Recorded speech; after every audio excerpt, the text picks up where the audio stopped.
My name's Carolyn Menteith, and I'm a dog trainer and behaviourist.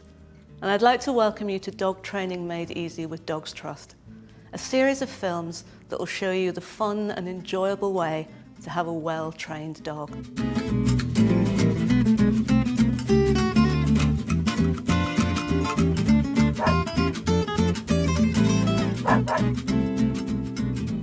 Well, first of all, a well-trained dog has more freedom. The freedom to be allowed off the lead, to run and play and get more exercise, and also the freedom to be more involved in your life.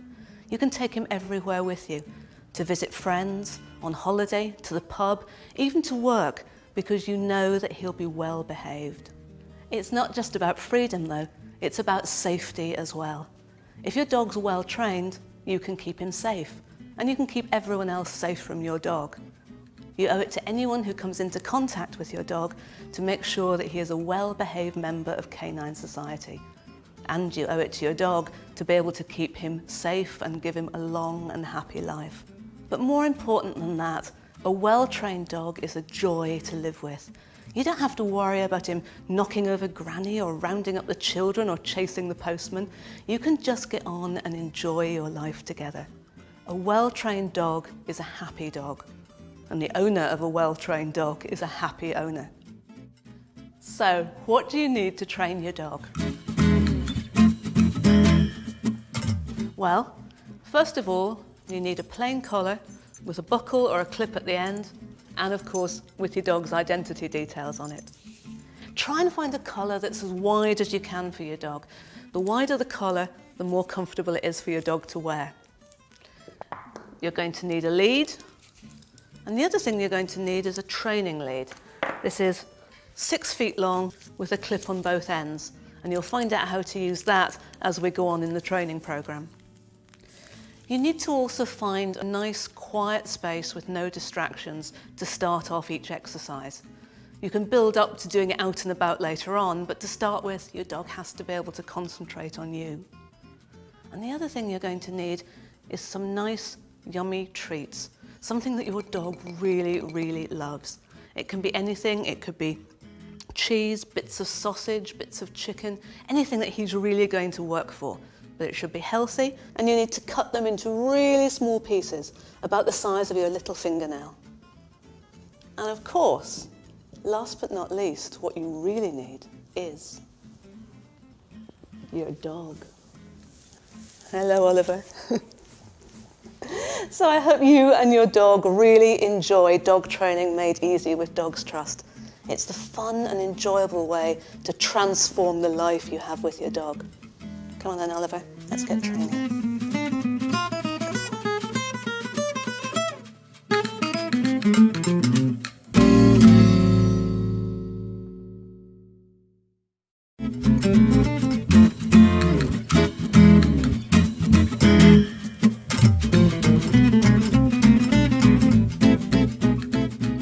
Dog Training Made Easy with Dogs Trust is the fun, enjoyable, but most importantly, positive way to train your dog.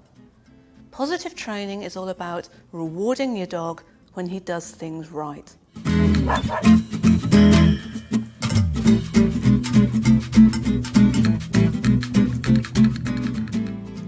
I don't think this is some sort of cop-out. Positive doesn't mean permissive. You can create all the same boundaries, all the same ground rules for your dog using positive training methods as you can using any other method of training. But you'll do it in a way that builds the trust that your dog has in you and builds the bond between you. Old-fashioned training methods are all about looking for what the dog does wrong so you can punish him. Think about yanking back on the lead if a dog pulls. With positive training methods, we're going to show the dog what we want him to do instead and then reward him for it. It's a win-win situation for us both. So how are we going to reward our dogs? We're going to use really yummy food that they love. And that's because for dogs, food is always positive. Dogs don't have to be taught that food's good, they already know it. But also, dogs are hardwired to work for their food. That's how they would survive. And so we can use that instinct to make sure that we have a well-trained, well-behaved dog. Dogs repeat things that are beneficial for them. If it's good for the dog, he's going to do it again. So a well-timed treat means that you can be guaranteed that that behaviour is going to keep happening. So why don't we punish our dogs? Well, punishment erodes the bond between you. Dogs are supposed to be our best friends, and you wouldn't teach your best friend to do something by shouting at him or even worse, hitting him if he didn't get it right. If you did, he wouldn't be your friend for very long, and he'd think you were a bit of a bully. Dogs are thinking, feeling, emotional creatures, just like us. So why should they do what we ask unless we show them that it's fun and that it's beneficial for them? Now, don't let anyone tell you that training with food is bribery. Well, it is right at the beginning when you use the food to show the dog what it is you want. But after the dog knows what it is you want, the food comes as a reward for a job well done. You wouldn't work for no wages, and so why should your dog? Later on in your training, you're going to learn how to reduce the number of treats that you're using so that you're not having to reward every time because your dog's just doing it for the fun of it. Your dog's going to do what you want because he wants to, not because he's too scared not to. So, get out there, stop looking for the bad things to punish, and instead show your dog what you want him to do and reward him for it. That's what dog training made easy with Dogs Trust is all about. So get out there and have some fun.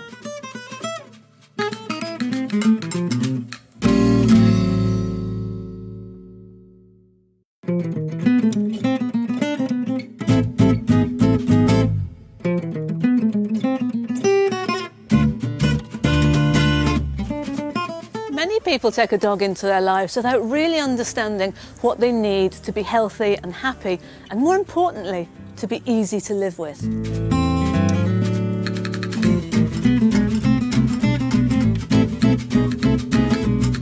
Most people know that dogs need a constant supply of clean, fresh water, good quality food, and regular grooming to keep their coats clean and healthy. But the one thing that people often underestimate is just how much exercise a dog needs. Exercise is the number one thing that you can do to improve nearly all behaviour problems in dogs, because they come because dogs are bored, they've got pent-up energy, or just are really frustrated.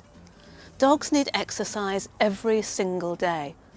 And depending what sort of dog that is, depends whether it might be half an hour a day, or a couple of hours several times a day with lots of running and play off lead to keep them happy. Over the years, we've bred dogs to do specific jobs, and what those jobs are depend what that dog's going to be like to live with and the sort of things that he's really going to enjoy doing. Dogs who are bred to work all day need loads of exercise. Other dogs are bred to retrieve things, some are bred to run, others are bred just to sit on your knee and keep you company. But you have to give what that dog needs to make him happy.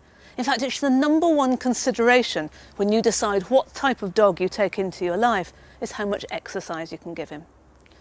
But it's not all about physical exercise either. Dogs need to use their brains. Training's good for that. So dog training the easy way with Dogs Trust is a great way to bond with your dog and keep him mentally healthy. But there's lots of interactive toys you can use. Anything from straightforward as just putting some food into a rubber Kong toy for your dog to try and work out how to get out, or even more complicated toys for the canine Einsteins of the world who can work out how to puzzle them out. It doesn't have to cost you a fortune though. Even old toilet rolls with a bit of dried dog food inside and the ends folded down can prove a great toy for your dog. Or if you don't have a cardboard tube, you could use an old plastic bottle with some treats in it. But always supervise your dog when he's playing with toys. If they get really good at that, you can move on to even bigger tubes to see how he manages with that. So, when we take a dog into our life, we know we have to give him good food, mental stimulation, our company, and that's really important because dogs are social animals. That's why they fit into our lives so well. And plenty of exercise. Dogs need your energy and your time to be healthy, happy, and easy to live with. So go and have fun.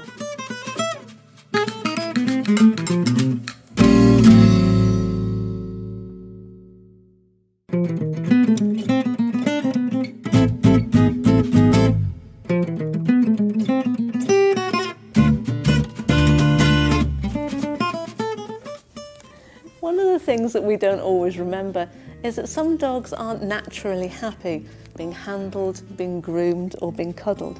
And so we have to teach them that it's enjoyable and it's a fun part of life as a family dog.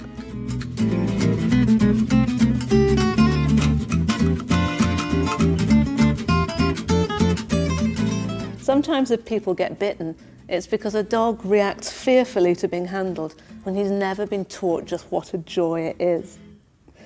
Body language for dogs is very different to us. For a dog to have a hug, to put his paw across the top of another dog, he'd have to be spoiling for a fight.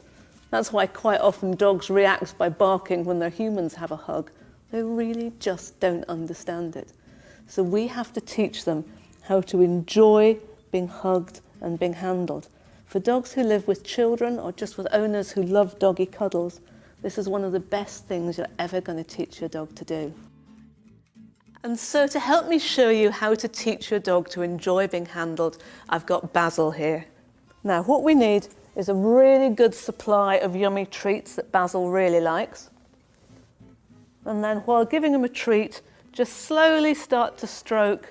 Now you can't have the plate, you have the one in my hand. Slowly just start to stroke him all over his body. Always start in places that you know he's comfortable being stroked, and give him a treat after every bit. So you can stroke down the side of his body, keep giving him a nice yummy treat so that he links your hands in his mind with feeling good. You can run your hands up his ears, run them down his paws so you can examine his paws. All the time giving him a treat so that he knows that hands mean good stuff. If he's small enough, you can tip him up on his back and just rub his tum, all the time giving him treats so he's got positive associations with your hands. If you find a bit that your dog's uncomfortable being handled with, just go back a few stages, stroke the bit that he likes, and then gently move into the areas that he's not quite so comfortable with. If the dog's really worried about your hands, you can use the treat to lure the dog underneath your hand so that he thinks that it's his idea to be stroked. Always take it very slowly and very gradually. Build it up over the time that you're working with your dog. Sometimes you can use a brush instead, or even a fluffy glove. So get a treat. Hey, look, isn't this just lovely? And he's learning that hands and brushes and everything is just really, really enjoyable. Get everybody in the family to do this. And everybody must know that the dog needs to be handled nicely and with respect, so that hands are always something to enjoy rather than to be worried about. You're a good boy, aren't you?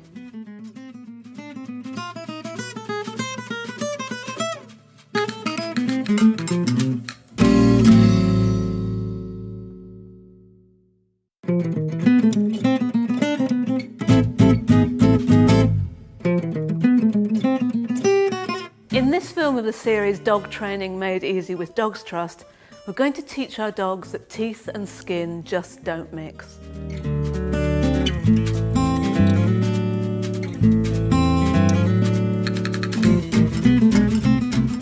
Your dog has to learn that he should take treats gently from your hand, and also that any games involving humans don't get toothy. But we're lucky because dogs already know this. If you watch a puppy playing with his litter mates when he's still with his mum, if one puppy gets a little bit bitey, the one that's been bitten will go, ow, and the game will stop completely. So puppies learn very early that when teeth come out, play finishes. So we need to teach them that it's exactly the same thing with humans. And to help me show you how to teach this, I've got Digby. Digby, come on in. Hello, oh good lad. Come here, right. Now, first of all, take a treat, hold it in your hand and wrap your fingers around it. And no matter how much your dog tries to get at it, how much he tries to bite at your hand or paw at your hand, you mustn't let him have it.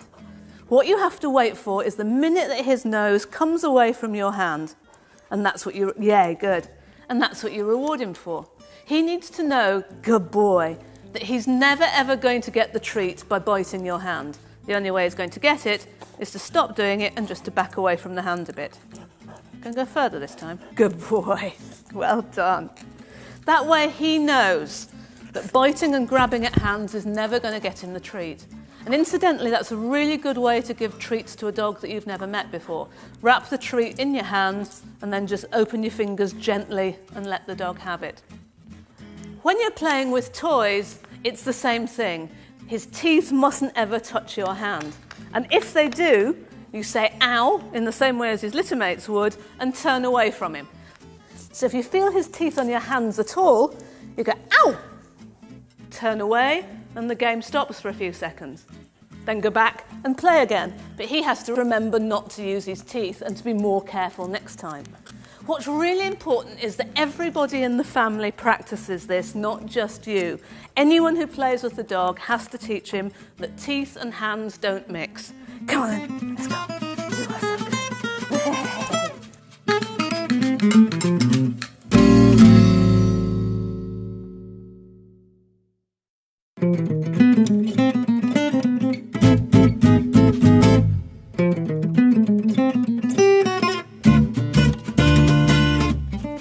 One of the things many people forget to do is to actually teach their dog what his name is and what it means. How many times have you seen people shouting their dog's name while he completely and utterly ignores them? You need to teach your dog that his name means something good's about to happen for the dog, so that he learns that you're really worth paying attention to. This is the best way to be able to get his attention when you need it, and it's also the first steps to teaching a dog to always come back when you call him. This also means that you can use your dog's name to call him away from other dogs or any other distractions that you'd rather he ignored. Dogs can only think about one thing at a time, and if they're thinking about you, they're not thinking about anything else.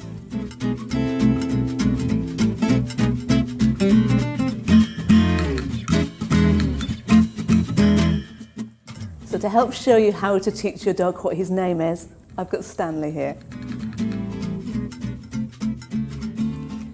So first of all, always make sure you've got a pocket full of treats. You never know when the opportunity to train this exercise is going to come up. So when you're sitting at home and your dog's lying or sitting quietly and not paying any attention to you, what you need to do is say his name really brightly, and if he turns and looks at you, throw him a treat. If he comes to you, that's fine as well, but the reward's for actually looking at you. So Stanley, oh good, there you go. Wow, and you got that just for looking at me. Isn't life fun? If he doesn't look at you, don't repeat his name. There's no second chances on this one. He just doesn't get a treat. Repeat it again a few minutes later instead. You want him to look at you the first time you say his name. So you can practice this everywhere. When you're watching television, when you're in the bath, anywhere you can think of, to teach your dog that his name means, look at me and you get something yummy. Once your dog's learnt that his name means that he has to pay attention to you, you're ready to then be able to teach him to do other things. You need to be able to get his attention first. Remember, if he's not looking at you, he's not listening. Stanley! Come on then! Oh, you're so good. Hi, Stan.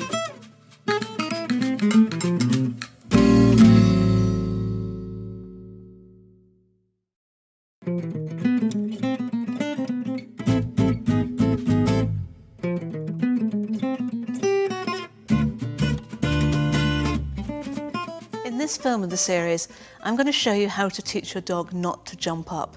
Probably the most common problem that people have. You need to understand why dogs jump up in the first place. So in dog society, a polite way to greet a dog that you know well who's been away for a while is to lick round their mouths, the same way as a puppy would with their mother. So while you think your hairy, heavy, muddy dog is being incredibly rude by jumping all over you, he thinks he's actually greeting you politely. This is a time when dogs and humans speak totally different languages.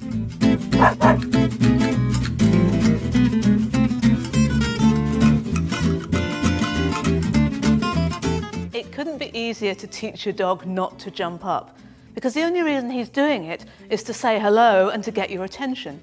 You should be really happy that your dog wants to greet you so enthusiastically. But what you have to do is teach him that the only way he's going to get your attention is when all 4 feet are on the ground. So I've got Mouse here to show you how to teach polite greetings human style. Mouse, come on then.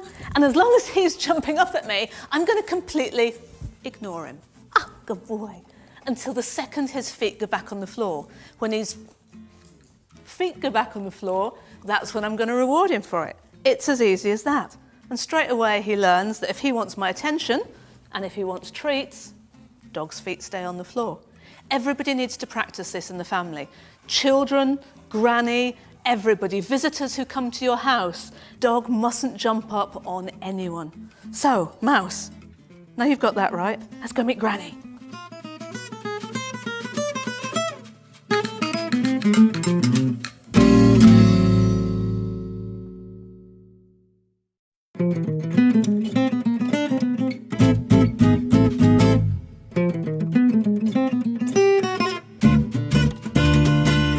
In this film in the series, I'm going to show you how to teach your dog to lie down when you ask him to. This is a great exercise to teach after you've taught the sit, because he's already halfway there. It's invaluable when you take your dog on vet's visits or take him to the groomers. And even more importantly, it's the first step in having a dog that you can take anywhere with you.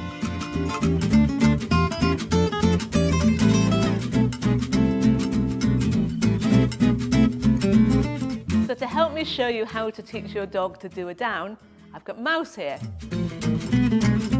Mouse! Hello, Mouse. So as always when you're training, make sure you've got a supply of really yummy treats. Train in an enclosed area if you can, then you can have the dog off lead. So as always with step one, you lure the dog into the position that you want. So starting from a sit, and then bring your hands straight down, and the dog's nose will follow, and he should lie down. Let him have the treat the minute that he does. Now don't get tempted to push your dog. If you use your hands to push, your dog will start to resist you, or if you've got a really happy dog like this, he'll get all wiggly giggly about it and lose his concentration. So just use the treat, lure him down. Fantastic. Don't take your hand forward. If you take your hand forward when you're doing it, the dog will just stand up and walk off, except Mouse won't because he's brilliant. Practice this a lot everywhere until the moment that you take your treat and bring it to the ground, your dog will lie down. Oh, you are so clever. So after you've practiced that a lot, you can move on to step two, which is to get the dog to use his brain and work out what it was that got him the sausage the last time. So take your treat, just hold it in your hand and show the dog you've got it and wait. And wait for long enough that he sort of thinks, now what was it that she wanted? Oh, it was like lying down thing. Yay, good boy. And practice this until you can just take the treat and he'll lie down straight away. Be really quick to give him the treat the minute that he lies down. You're rewarding him for lying down, not getting back up again. So I've got the treat. What do we do for him? Oh, good. So when you're completely convinced that when you take the treat that the dog will lie down, it's time to put the cue word in to link it to the behaviour. Now, as always, you say the word just as the dog's doing the action, so that he associates that behaviour in his mind with the word. So take the treat, hold it, and as the dog starts to lie down, down, good boy. Say the word and then reward him. And practice and practice and practice this everywhere until your dog knows that the word down means lie down. Oh, good boy, Mouse. So once your dog's able to lie down when you say the word down in the house, it's time to get out on step 4 and do it everywhere.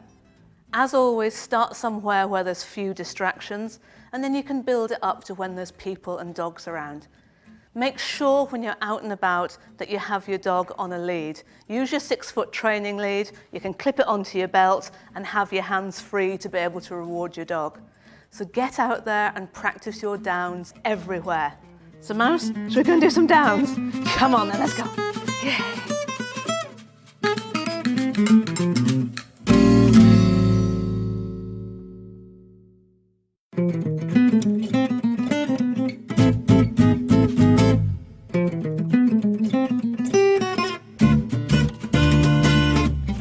In this film in the series, I'm going to teach you how to train your dog to come back when you call him. This is the most important thing you will ever teach your dog to do. And if you only teach one exercise, this should be it. If your dog will come back when he's called, you can let him off lead and he can have all the exercise and fun that he needs. Most importantly, you can keep him safe from roads or any other dangers. Until you have spent some time training your dog to come back every time you call him, don't let him off the lead.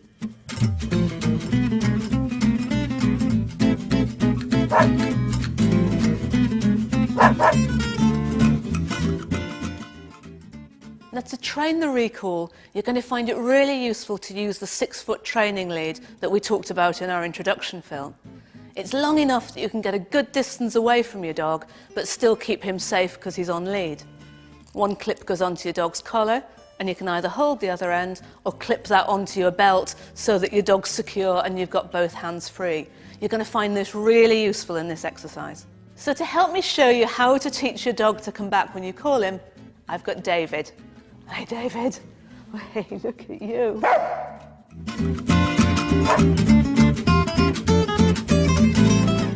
The first step, as always, is to show the dog what you want him to do and lure him with the treat.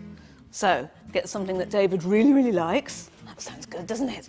Put it on the end of his nose and you're going to walk backwards. So you're teaching him that he should follow you. So David, yay, good boy, yeah! And give him the treat when you stop. So practice this a lot until your dog really knows that he should be following you when you go backwards. Some dogs get this in a few sessions, others might take a few weeks, but just go at your dog's own pace. And step 2, as always, is getting the dog to offer the behaviour without the treat, and then the treat comes as the reward. So, David, look, I've got a treat. So going backwards as before. David, yeah! And then rewarding him at the end. Be really up and positive. Be fun for your dog to follow. Don't worry about feeling silly.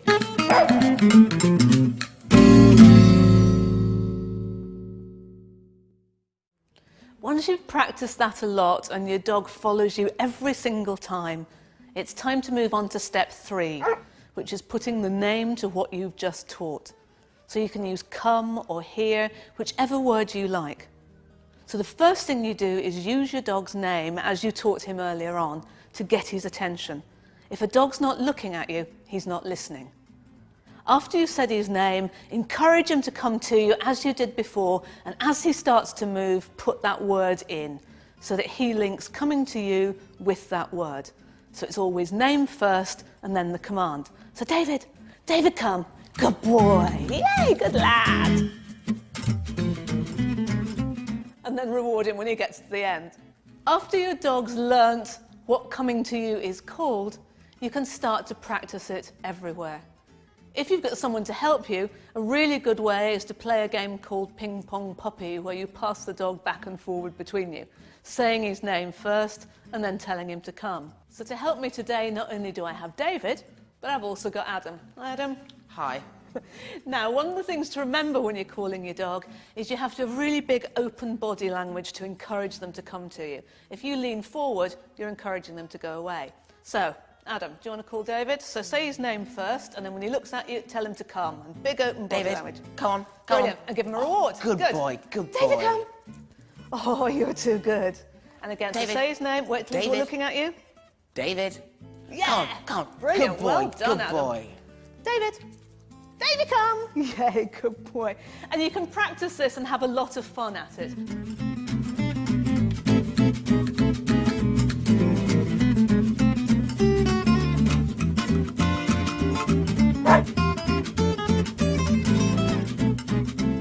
Now, you're not going to let your dog off the lead until you know 100% that he's going to come back. So when you go outside to start with the great outdoors and all these distractions, you need to have him on your training lead. Either hold it or clip it onto your belt. David, ready? You remember? Right, David, come. Good boy. And once you've practiced all of those 3 steps, you're ready to move on to letting him off the lead. The first time you do that, make sure it's somewhere enclosed, somewhere that he can't run off. So after you've practiced that so often that your dog knows to come to you when he's on the lead, it's time to take him off lead. Make sure you're in a really secure space that's safe. And the other thing is make sure your dog's focused on you and paying attention to you. David, remember, if dogs aren't watching you, they're not listening to you. So be really exciting and fun and up and really enthuse him.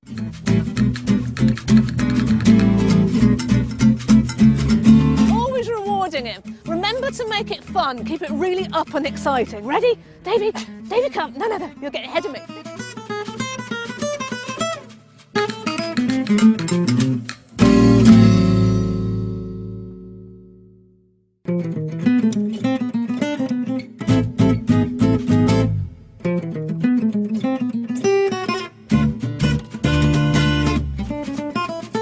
Today I'm going to show you how to teach your dog to walk nicely on the lead without pulling.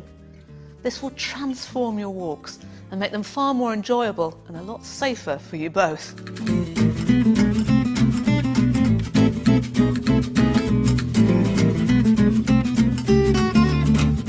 So to help me show you how to teach your dog to walk nicely on the lead, I've got Barley here. So to start to teach your dog how to walk on the lead, strangely, we're going to do it without one, because I don't want the temptation for the dog to pull or for you to pull on your dog. This isn't about tug of war, this is about walking nicely beside you. So the first step, as always, is to show the dog what you want. So take a treat, hold it near the end of his nose so he sees where it is, and then take a few steps forward, with him nice and close beside you on the left-hand side. Come, Barley. Keeping the treat near the dog's nose. If the dog loses interest, treat back on the nose and just lure him back again. Oh, you are so clever. What a good boy. So practice that lots until you can do 10, 15 paces with the dog staying beside you. So once your dog can do that easily, you're ready to move on to step 2. And step 2 is to get the dog to think about what it is that got him the reward last time. In other words, walking beside you. So show him you've got a treat. Barley, look. Sausage. And then without holding it on the end of his nose this time, walk with him and encourage him to come with you. Ready, Barley? Let's go. Good boy. Oh, good lad. And then he gets the reward at the end. And you need to practice this a lot so that every time you walk, he walks closely beside you.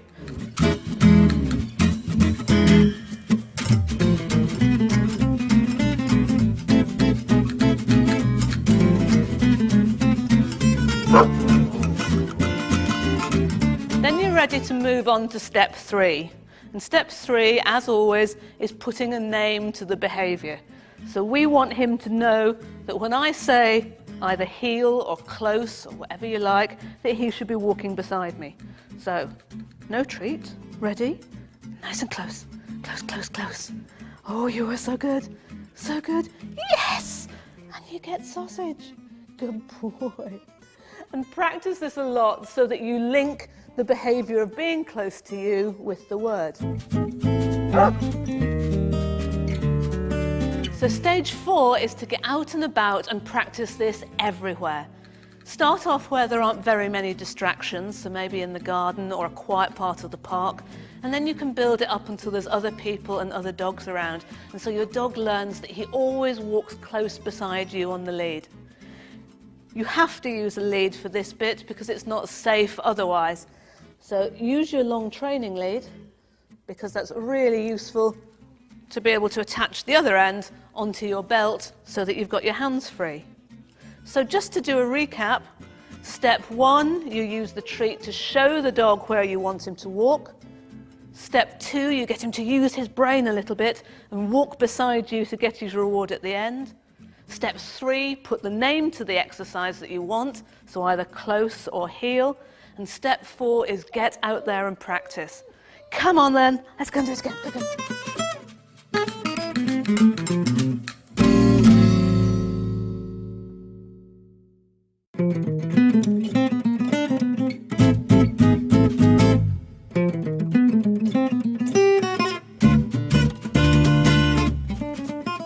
If you've got a dog who already pulls on the lead, I've got some good news for you and I've got some bad news for you. The good news is it's incredibly easy to teach your dog not to pull. The bad news is it's incredibly hard to teach your dog not to pull. I know that sounds crazy.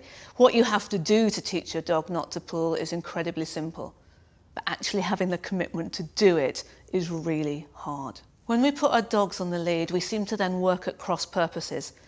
We seem to think, I'm not going to let my dog make me walk any faster, while your dog thinks, oh, I've got to pull so hard to get her to go this slowly. So they pull, we pull, and it becomes a bit of a vicious circle. Our dogs genuinely believe that the quickest way to get us to go anywhere is to pull. This makes walks unpleasant for both of us, and if you've got a large and strong dog, it can be dangerous. It can even injure your dog's neck if he's continually pulling all the time. So we have to train our dog that he will never ever get anywhere faster by pulling ever again. In fact, the quickest way to get where he wants to go is to walk nicely on a loose lead. He has to believe in his heart of hearts that from now on, pulling will never ever work again. And so that's what makes it so hard, because you have to make the commitment that your dog is never going to pull again. And that means no matter how long it's going to take you to get somewhere.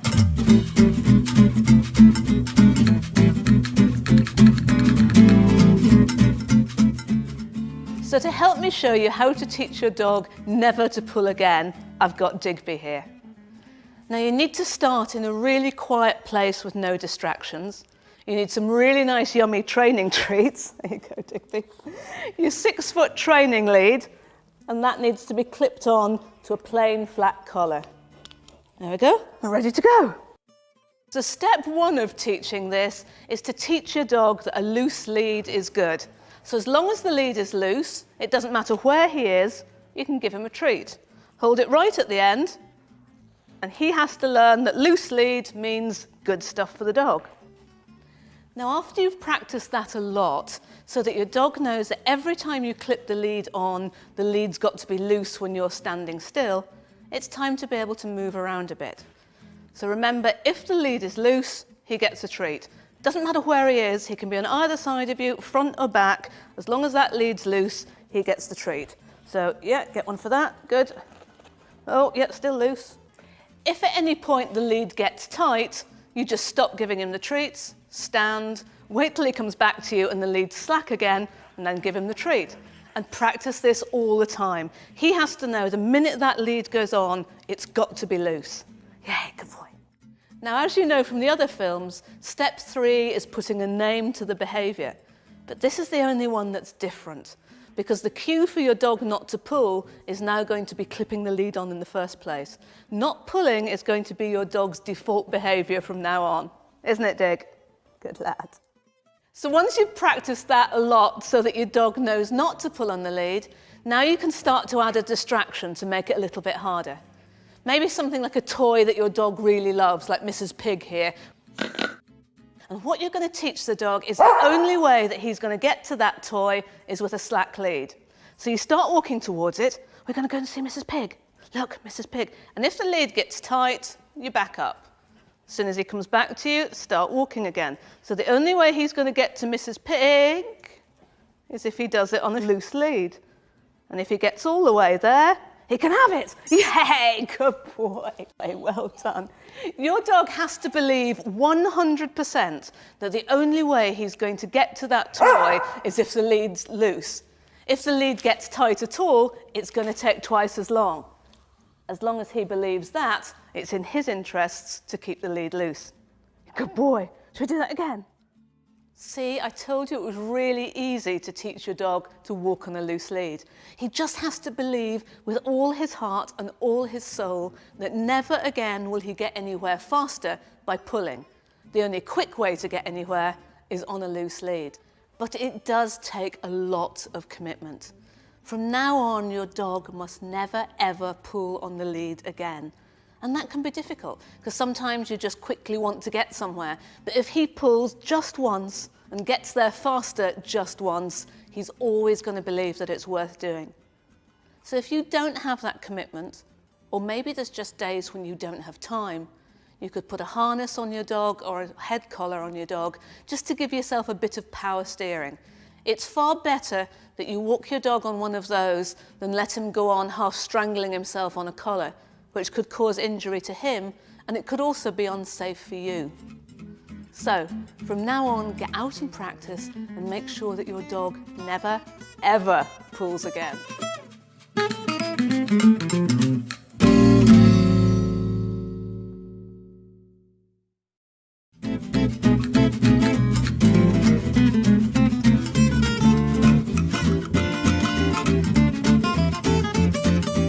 In this film in the series, I'm going to show you how to teach your dog to bring back a toy that you throw for him.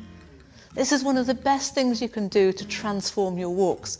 Instead of just plodding around the park, you're out there having fun and playing games together. This will keep your dog far more focused on you, and it will give him more exercise too.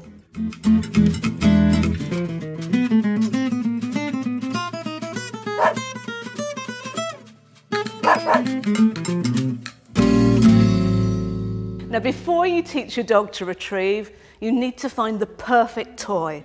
It's got to be something he really loves, gets really excited about, and is going to want to chase. It's got to be something safe, and it's also got to be something that's going to last, because you're going to be taking this out on walks and throwing it all the time. So let's see if Digby, who's going to help me show you how to teach this exercise, will like this. Diggy, come on then, look at this. Oh, that looks good. That looks good, doesn't it? So the first thing to do is get your dog really excited with the toy, really wound up by it, and then just throw it a little way away and see what he does. If he goes and gets it, go get it. Yay! You're halfway there. After you've thrown the toy, the next thing is to get your dog to bring it back to you. Now, some dogs do this naturally because they seem to just understand retrieve games, maybe because that's the sort of breed they are. Other dogs will go and get it and then not bring it back to you. The most important thing to remember is do not chase them, ever. Dogs are really good at getting into the, I've got something you want, so chase me. Never ever do that. If anything, run away from your dog so he has to chase you, or even better, just sit on the floor with a treat or another toy until he's so nosy he has to come and see what it is that you want. So practice this lots until your dog's happily going to get the toy and bringing it back to you, because he knows his reward's going to be that you're going to throw it again for him. Dig, dig, dig, bring it back. What a good lad. Practice this everywhere. Practice it around the house. Go and get it, good lad. Practice it in the garden so that your dog really starts to enjoy his retrieve games. Once you've got to that point, you can take it outside on a walk. Start by doing it where it's nice and quiet. Take two toys exactly the same with you, because in the great outdoors, you might need to swap one toy for the other. Good lad. If your dog doesn't retrieve, maybe the toy just isn't interesting enough. Maybe try something that squeaks, try something that smells of you, so tie some old socks together or something like that, and just find something that he really wants to play with. Do this everywhere in the house that you can. Start just throwing the toy little distances, and then when he gets really good at it, you can throw it much further, so he's really running to get the toy and really enjoying playing his retrieve game. You're no longer just plodding around the park on your own, you're having an interactive, fun game with your dog. And it's training your dog to play games that improves the bond between you. Having fun always improves your relationship. So, Digby, so we can have some fun on our walks.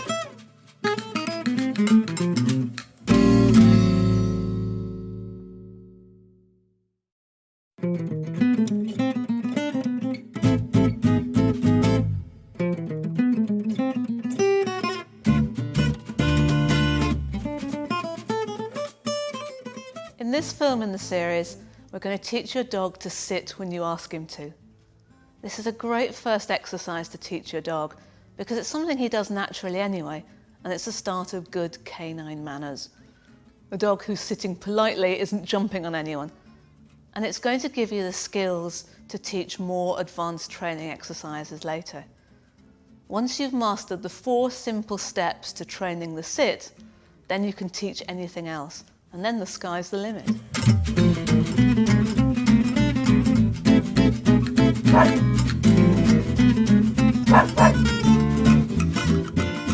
So So to help me show you how to teach your dog to sit, I've got Figgis here.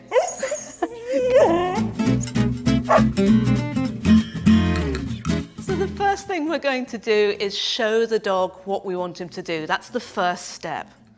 So we don't do that by pushing him or pulling him, because that would just end up being about who's the strongest, and that's not what dog training's about.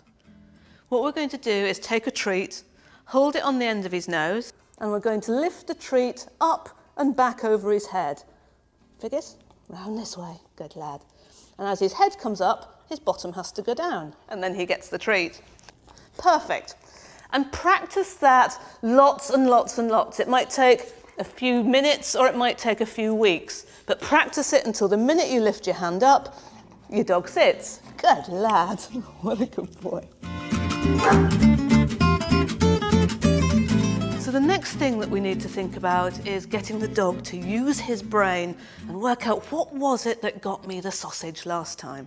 And I want him to think, so if I put my bottom on the ground, I get sausage. Fantastic.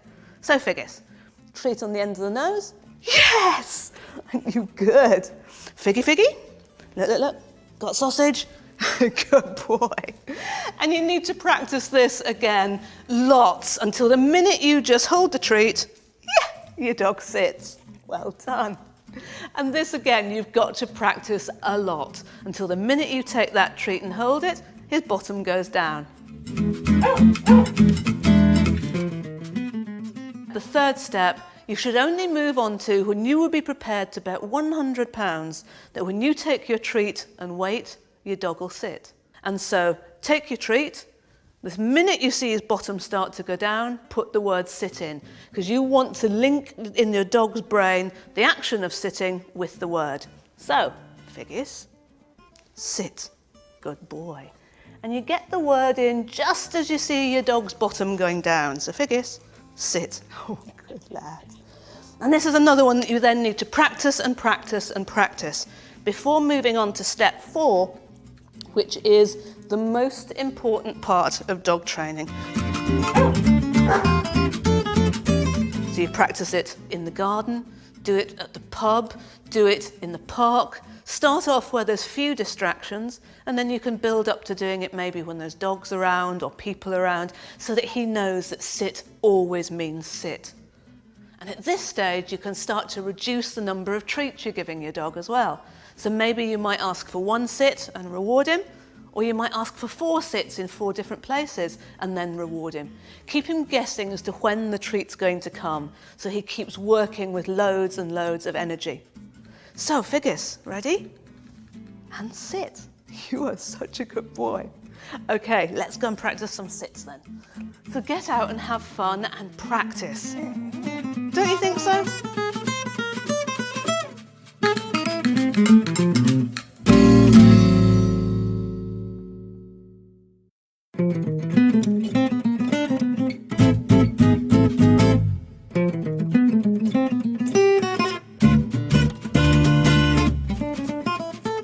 In this film in the series, I'm going to show you how to teach your dog to stay in one place. This is the beginnings of having a go-anywhere dog. It's really useful if you can get your dog to lie quietly if you stop for a chat, or to wait in the back of the car while you clip on a lead before you go for a walk, or more importantly, if you're going to take him out visiting to friends' houses. You can teach your dog to stay in either a stand, a sit, or a down, but the down's the most useful, because then your dog can lie quietly beside you.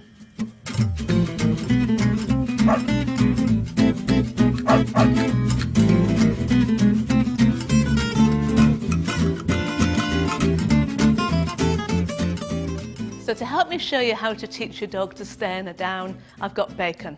Bacon, come on then. Hello, lovely. So before you teach your dog to do a down stay, you have to make sure that she's got a really good down.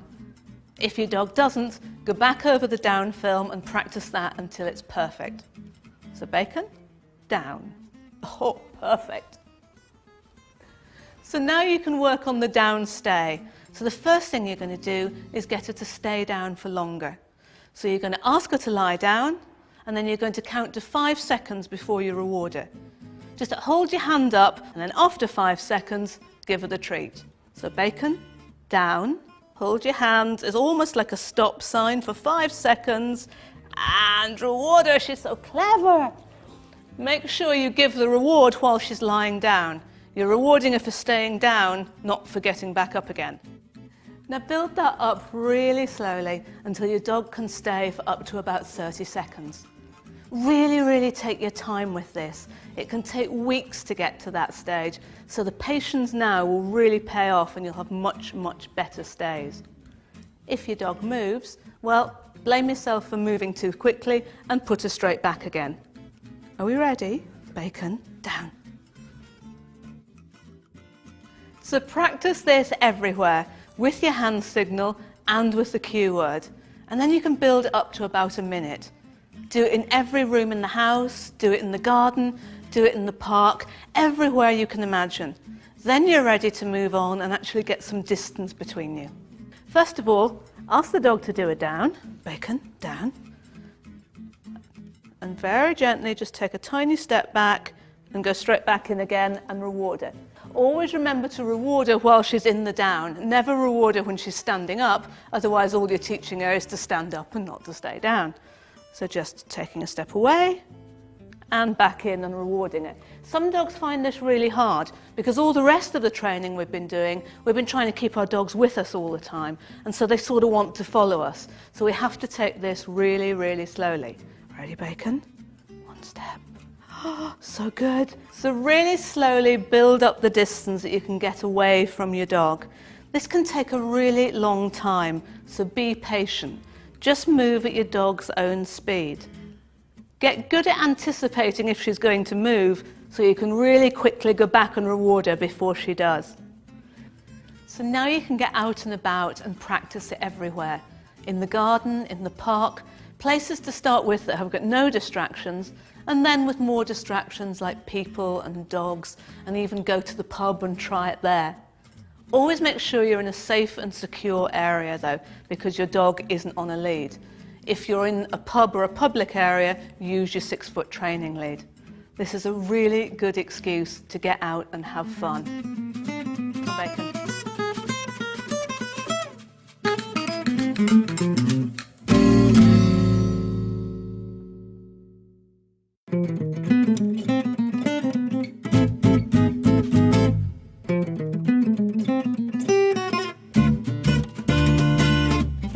In this film of the series Dog Training Made Easy with Dogs Trust, we're going to look at problem barking.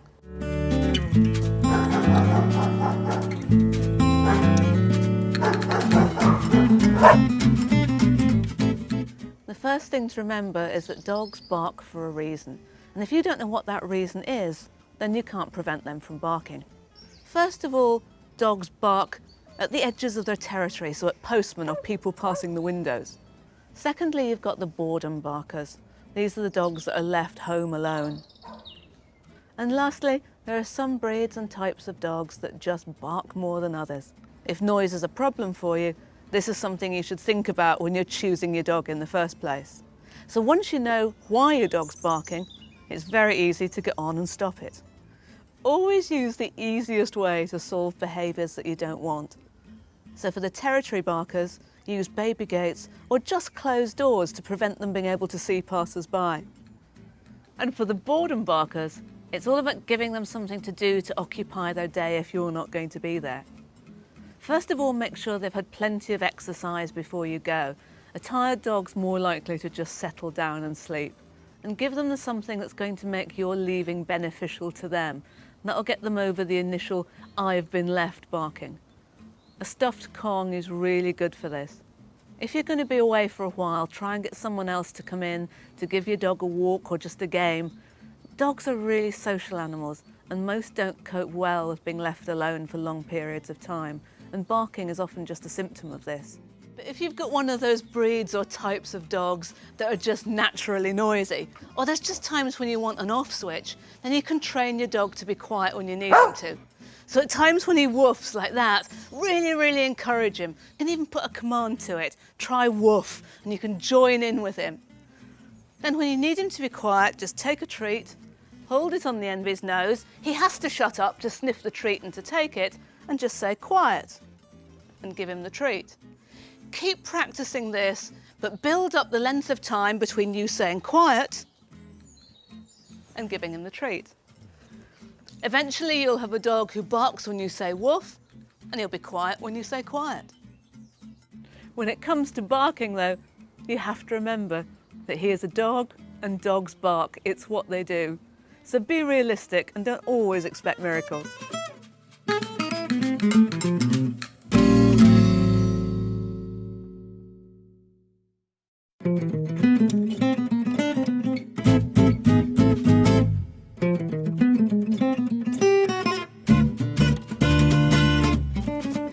In this film of the series, Dog Training Made Easy with Dogs Trust, we're going to look at how to stop your dog from chewing.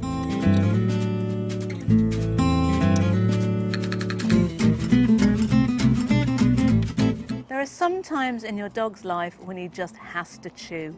In the same way as people bite their nails or find chewing gum calms them down a little bit. So maybe if your dog's a little bit stressed or if he's been left home alone, he'll chew as a real de-stressor. There's also some breeds and types of dogs who are more inclined to chew than others. If you've got a dog who just has to chew, it's not fair on you to punish him for doing just what comes naturally. Instead, you have to give him things of his own to chew that are going to be far better and far safer than chewing things of yours.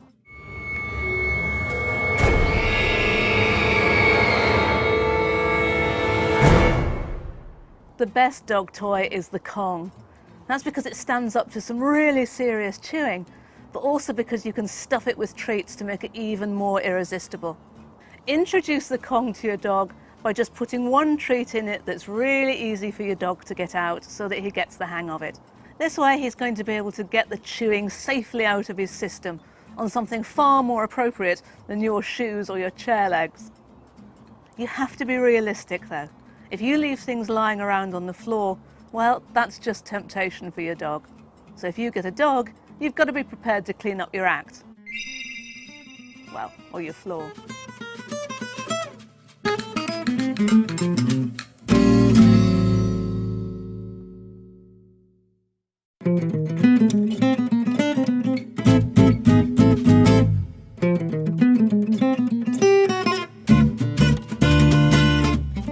In this film of the series, Dog Training Made Easy with Dogs Trust, we're going to look at how to stop your dog digging.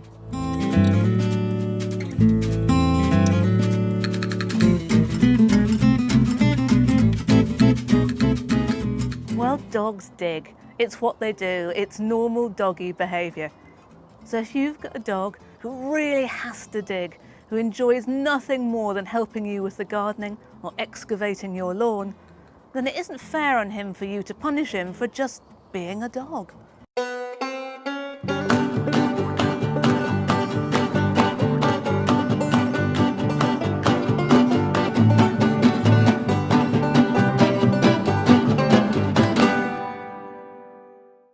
What you need to do instead is give him somewhere of his own to dig that's far, far more rewarding for him than digging in your flower beds. So find a shaded area in your garden and build him his own sandpit. You can build a wooden frame and fill it with children's play sand, which you know will be safe. You can make it as deep as you can, so dig into the lawn and fill it with sand, so he's got plenty of digging to do. Now you can introduce your dog to his new sandpit by burying toys and treats in it for him to dig out. The treats will reward him for digging in the right place, and now you can both enjoy digging happily in the garden.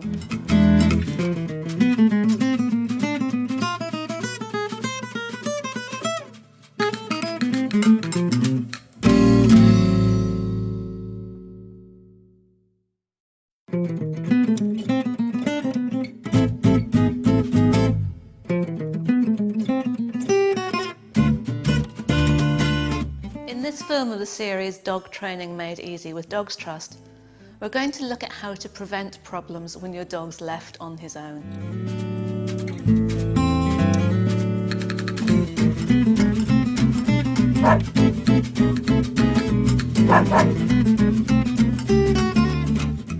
There are many dogs that are so attached to their owners that they can't be left alone for even the briefest periods of time. This is a huge problem for their owners But it's even worse for their poor dogs, who can resort to all kinds of behaviour when left, from barking and howling to completely tearing up the house, ripping up the carpet, pulling off the wallpaper, totally losing their toilet training, or even self-mutilating. This isn't bad behaviour, it's just total panic from a dog who's never been taught how to cope with being left on his own. Your prevention needs to start from the very moment that you bring your puppy or dog home. So he needs to learn that he's not always going to have access to you. He can't always follow you around. You're going to teach him how to cope on his own and to actually look forward to the times when he's left. First of all, get some baby gates to use around the house. Then several times a day, give your dog or puppy something really nice to chew, and then just go away out of sight, closing the baby gate behind you, leaving him to enjoy his treat. Also, when you give your dog his dinner, you can go away somewhere else, the other side of the baby gates, and leave him to eat in peace. Build up the length of time that you leave him. So maybe walk down to the bottom of the garden or go around the block, leaving him with a really yummy treat or a stuffed Kong to keep him occupied. You're teaching him the coping strategies to be left on his own, and he's realising that this is part of his day-to-day life and nothing unusual. And this is going to save you both so much heartache in the future for those inevitable times when you're going to have to leave him alone. If you follow this programme right from the beginning of life with your dog, however, you'll know that on the occasions when you have to leave him, your dog will be happy to be left home alone.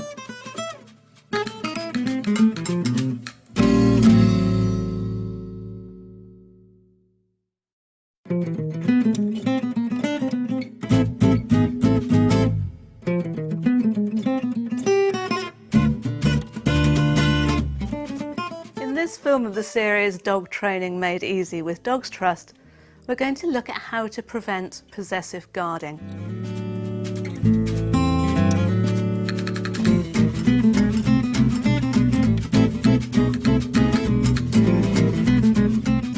Lots of dogs get possessive about their things. Sometimes it's toys, but more often it's food. This is a really natural dog behaviour. It goes right back to their wild ancestors. It would be a really short-lived wild animal who let everybody take his food away from him. Now, don't let anyone tell you that the way to teach your dog not to guard his food is to regularly take it away from him just to show that you can. All you're doing is teaching your dog that he's right to guard his food because someone's going to come and take it away. Instead, you need to teach your dog that having you around when he's eating is a really good thing. First of all, find somewhere where he can have his dinner that's away from the hustle and bustle of family life, so he doesn't feel defensive when he's eating. So sometimes when you feed your dog, don't use a bowl at all, hand feed him all his food. Other times you could put down an empty bowl and add little bits yourself so that he's feeling that his food is coming from you. Even better, if he's got a really boring meal, you could add something really yummy to it as you walk past. Everything you're doing is trying to show your dog that having you near his bowl is always going to bring him good stuff. When it comes to toys, first of all, don't leave all your toys lying around when you're not playing with your dog. This will just encourage him to guard them.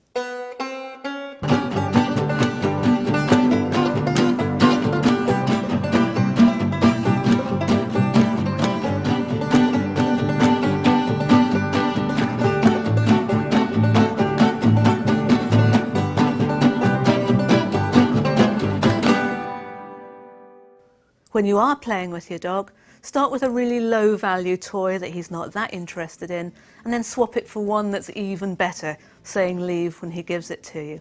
This is another problem that is far better prevented than it is cured. But if you already have a dog who does guard his things, either his toys or his food, find a qualified behaviourist that can help work with you to overcome it.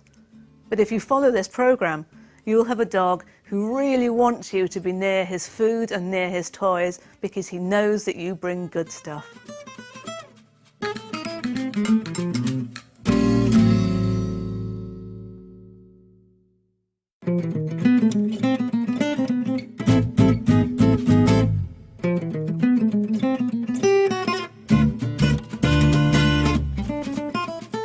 In this film of the series Dog Training Made Easy with Dogs Trust, we're going to look at what to do if your dog doesn't come back when you call him.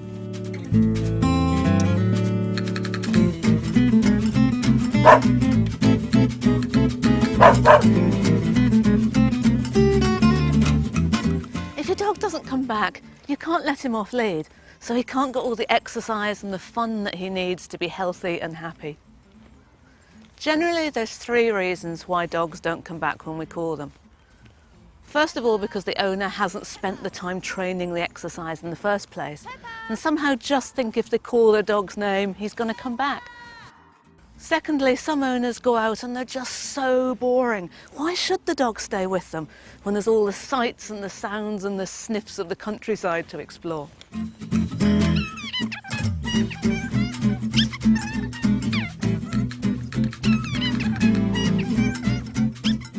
Thirdly, of course, there's always those breeds and types of dog for whom training a recall is a real challenge, because the thrill of the outdoors and of the chase is far more exciting than anything we can give them.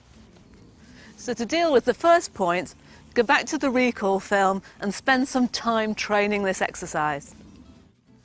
So for the second point, you're going to have to practice outside somewhere safe.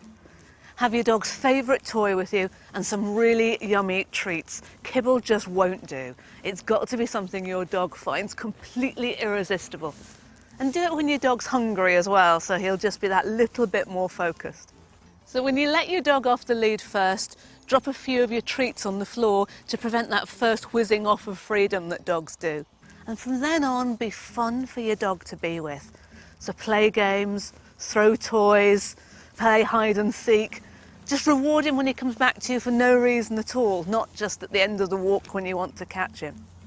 If you're really worried about him whizzing off, start with him on your 6-foot training lead or on a long line so you can still practice without him escaping.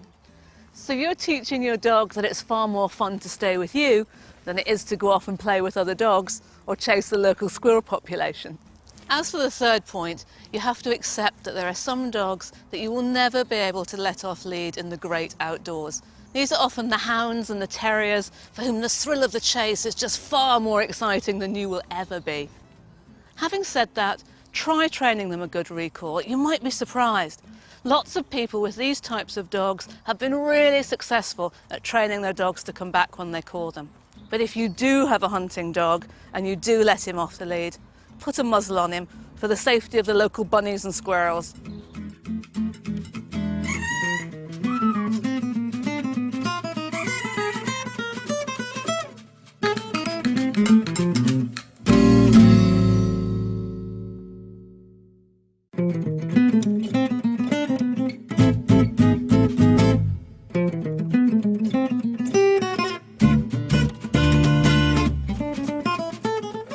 In this film of the series Dog Training Made Easy with Dogs Trust, we're going to look at how to keep dogs off the furniture.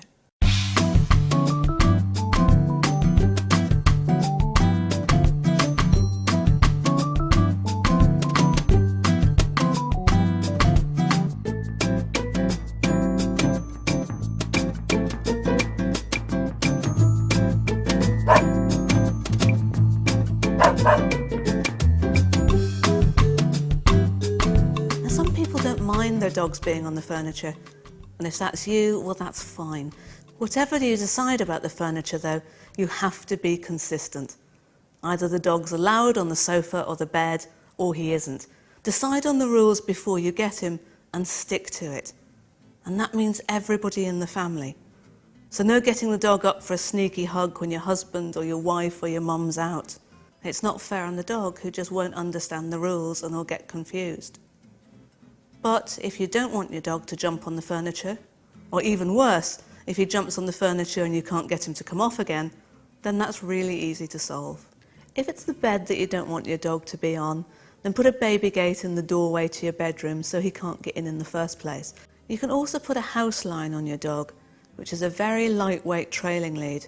The house line means that you don't have to put your fingers into your dog's collar to pull him off, which some dogs can get a little bit defensive about, especially if he doesn't like the idea of leaving the nice, warm, comfy bed. When it comes to the sofa, first of all, make sure your dog's got a nice, comfortable bed of his own so he can lie with you. Encourage him to use it by giving him a really nice treat so that his bed's more interesting than being up on the sofa with you. If your dog does get up onto the sofa, Use the house line to immediately get him back down again, saying off and rewarding him. You have to be consistent about this. If you don't want your dog to get on the furniture, you have to make sure he gets off every single time. You can also use baby gates to keep him out of rooms if you can't be there to watch him. However, often the best reward for your dog is just to be close to you. You're the most important thing in his world, so think carefully about this togetherness before you get a dog. Or a white sofa.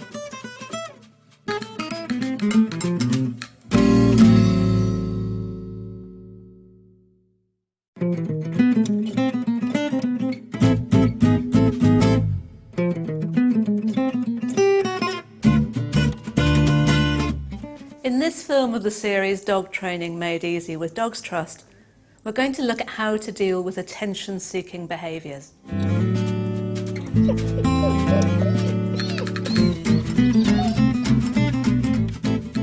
Dogs seek our attention because they want to be with us, or because they want us to interact with them. This can be anything from pawing at us, barking at us, jumping up at us, or even running off with our shoes or scratching the doors, anything that gets our attention.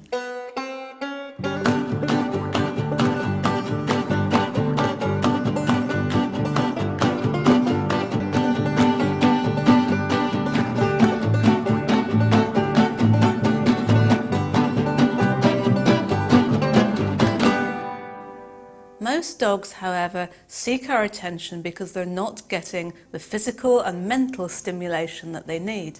With other dogs, they do it because their owners ignore them when they're behaving well and only give them their full attention when they're doing something they don't want them to do. So they inadvertently reward the dog, because for dogs, any attention is better than none at all. If you ignore your dog, and if you don't give him the physical and mental stimulation that he needs, he has every right to seek attention from you. So first of all, make sure that your dog is well exercised. He needs to get out every single day, preferably twice a day, with lots of free running exercise, as long as you've taught him a good recall. Then make sure he gets lots of mental stimulation, so reward-based training and lots of interactive toys for him to enjoy. Once you know your dog is getting everything that he needs, he shouldn't have to seek your attention. If he does, though, check that he doesn't want something, that it's not an emergency toilet request. And if not, ignore him, no matter what he does. Don't reward him by giving him your attention. Wait until he stops his barking or his pawing, and then be very quick to reward him. You need to teach him that the way he's going to get your attention when he stops attention seeking.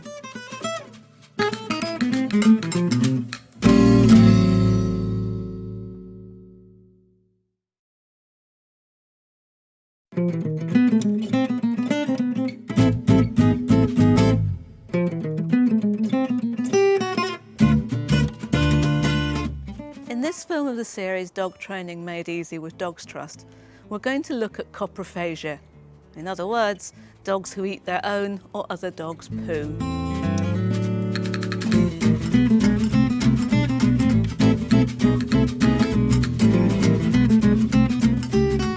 Now, while it might seem really disgusting to us, we've got to realise that this is natural dog behaviour.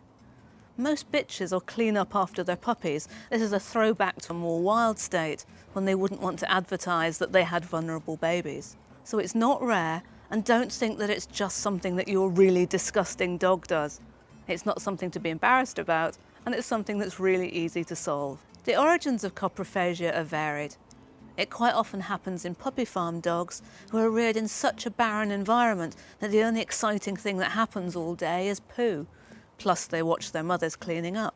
It can happen in dogs who have been toilet trained using punishment methods because they get so worried about it that they learn to hide the evidence. It can happen in greedy dogs who are bored, and it can happen because dogs are just hungry. Lastly, it can happen with dogs that are fed an inadequate diet, or a diet that's not very digestible because they don't get the right nutrients the first time round. For most dogs, this is a habit that is really easy to cure as long as you deal with it properly. So first of all, take your dog to the vet to make sure that he doesn't have any underlying health problems. Then have a look at what you're feeding him, make sure that it's good quality, easily digestible food. And you can ask your vet about this as well if you're not sure. Make sure that your dog's toilet area and that your garden are poo-free, just to make sure there's not temptation lying around. So when you take your dog to the toilet, take him on a training lead, or else have a restricted toilet area so you can always be there when he poos.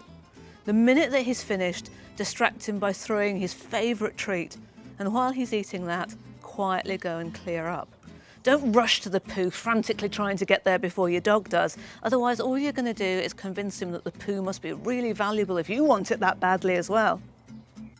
Another thing you can do is add something to your dog's food to make sure that his poo doesn't smell or taste very good. Crushed pineapple or grated courgette work really well for this. If your dog eats other dogs' poo when he's out and about, either keep him on a lead for a while so that you can direct him past the poo and then reward him for ignoring it. Or you can practice your recall away from distractions, as we did in the earlier film. Or if he's really determined, do both of those things and use a muzzle so that he can't eat the poo. The main thing about coprophagia is don't panic. This is something that you can cure really easily and really quickly.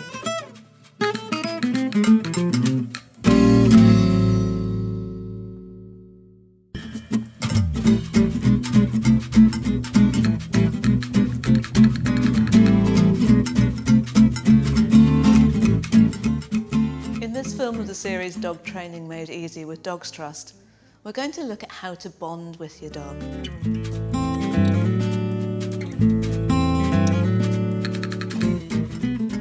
One of the reasons we get a dog is because we want that legendary bond, the unconditional love that everybody talks about. But all relationships take work, and bonding with your dog's no different. When you get a puppy, it's easy. They've just left their mum and their litter mates, and they're looking for someone to replace that, and that's going to be you. With rescue dogs, it's a little bit different. They might have come from a difficult background, and you're just another face. How do they know you're going to be any different? With them, it's really important that you take it slowly and not try to become their new best friend instantly. Give them some time to get used to their new home and their new routine without you or your family forcing yourselves on them before they've quite found their feet yet. There are many ways to bond with your dog, and these are just some of them. So sometimes, instead of feeding your dog from a bowl, sit on the floor with him and hand feed him. Make yourself a key part of a really positive bit of your dog's day, his dinner time. Training your dog using reward-based methods also builds the bond between you.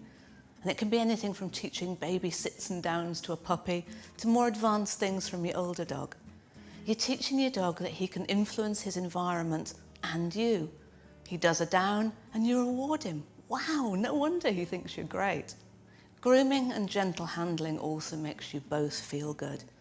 It's a great way to teach puppies that being handled is a good thing, and it's a great way to get to know your rescue dog as well. The more involved in your life your dog is, the more he's going to bond with you. So take him out and about. Take him on walks, but also take him to visit friends or take him to the pub. The more time he spends with you, the more he's going to bond with you. They say that couples that play together stay together, and that couldn't be more true with dogs.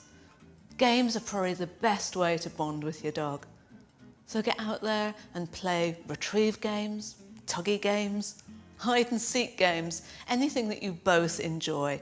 And there are even really good fun interactive games that you can play with your dog so that you can have fun while he's problem solving as well. These are just some of the ways that you can build the bond with your dog into one of the best relationships you'll ever have.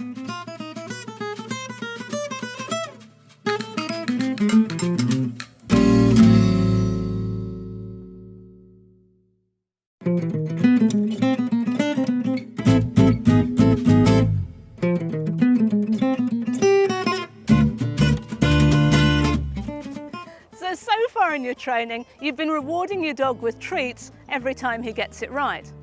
But now we're going to learn how to reduce the number of treats you're giving your dog and the number of times you have to reward him.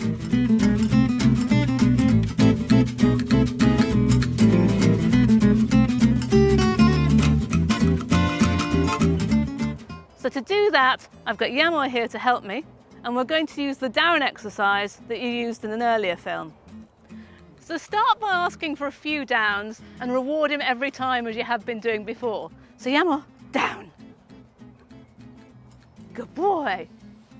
And then one more with a reward again. So Yamo, down. Good boy. Now I'm going to ask for 2 downs before he gets a reward. So Yamo, down. And then I'm going to move somewhere else and down. Good. So 1 treat for 2 downs.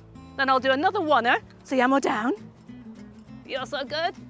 And this time I'm going to ask for 3 downs before I reward him. So, Yamo, ready? He says, no, I'm still looking for the last treat. Ready, ready? Down. Good boy. And this way, and down. Oh, you're good. And down. Yay, you're so good. So now he's done 3 downs for 1 treat. So practice this a lot. Sometimes you'll reward 1 down, or maybe 3 downs, or 2 downs, or 4 downs. Be really random in when you give him the treat, so you always keep him guessing. Start off in the garden where there's no distractions, and then you can get out and about on your walks where there's other people and other dogs. You can then start to reduce your treats even further, but always reward good downs and reward them just every now and then so he remembers what it is that you want. So Yamo, let's go and practice some downs. Yamo, down. Oh, you are so clever.